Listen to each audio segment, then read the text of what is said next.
Welcome to the Real News Network. I'm Jessica Devereaux in Baltimore. War games or simulated combat exercises will be taking place across Washington state's coastal areas by the Navy SEALs starting in mid-January. The military training exercises have been quite controversial because Navy SEALs will be using private and public land, raising concerns about regulation, as well as what our guest, Dahr Jamail, says calls domestic military expansionism into public areas. Dahr revealed all of this in his recent expose titled Navy Uses U.S. Citizens as Pawns in Domestic War Games. Dahr Jamail is a staff reporter with Truthout, currently writing about the environment, climate change, war crimes, and war games. Thank you so much for joining us, Dahr. Thanks, Jessica. Good to be with you. So, Dahr, I'd like to start off by asking you, how safe is it for the Navy to be conducting these war game exercises in state parks where there are presumably many bystanders?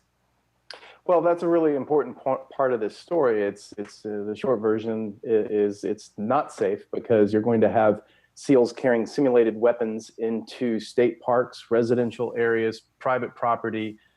These exercises could take place anytime, day or night, without any public notice given in advance whatsoever.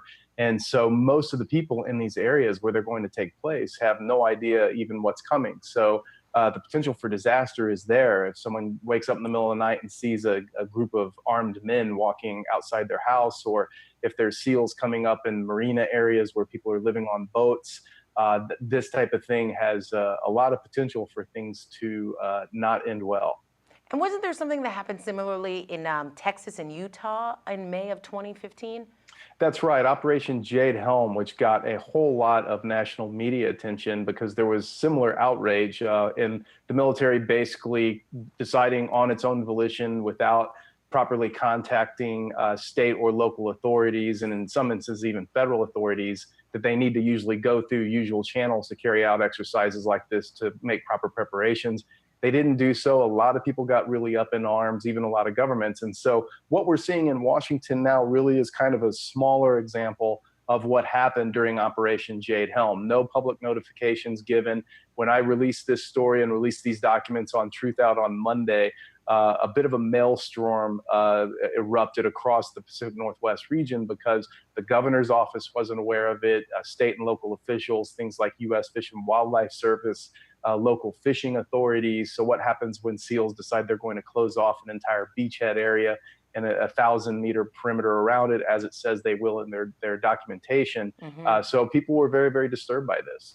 But the next question, the obvious one, is why? Why wouldn't you give the public notice? You mentioned in your article that many are claiming that this is in fact illegal, and you quote Karen Sullivan of the West Coast Action Alliance, who says that the Navy is violating the National Environmental Policy Act, Administrative Procedures Act, National Historic Preservation Act. It goes on, possibly others, as well as violating the public trust, of course. Can you explain how they're even able to circumvent these laws?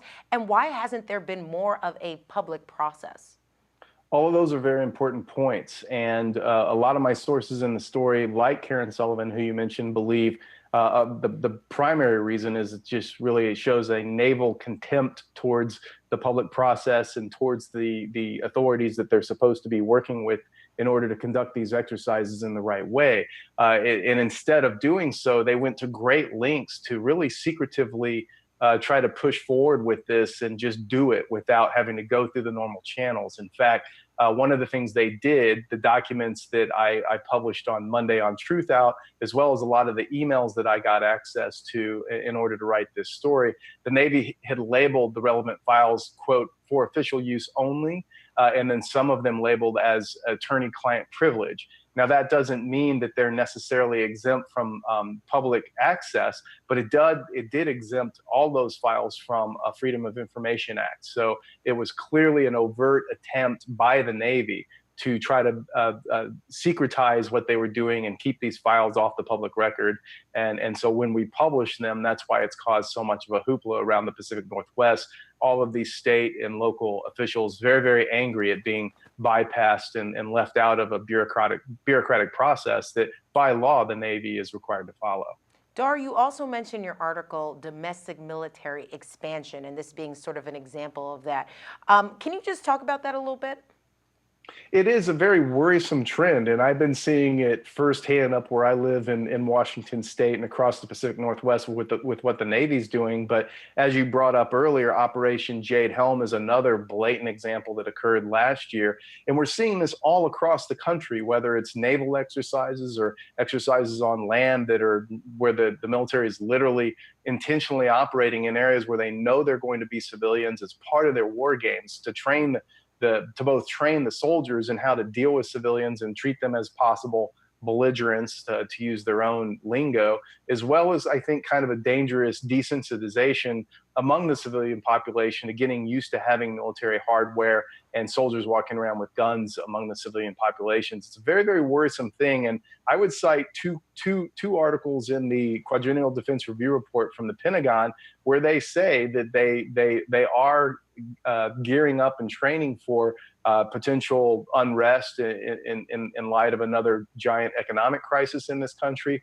or potential unrest that could be generated from ramifications of climate disruption, things like drought, lack of available food resources, et cetera. So it is stated within even the military's own documentation that part of the aims of these exercises is to prepare the military for these things that they expect could come. All right, this is some scary stuff, and I'm sure people are wondering what they can do about this. So, Dahr, just really quickly, what would you recommend?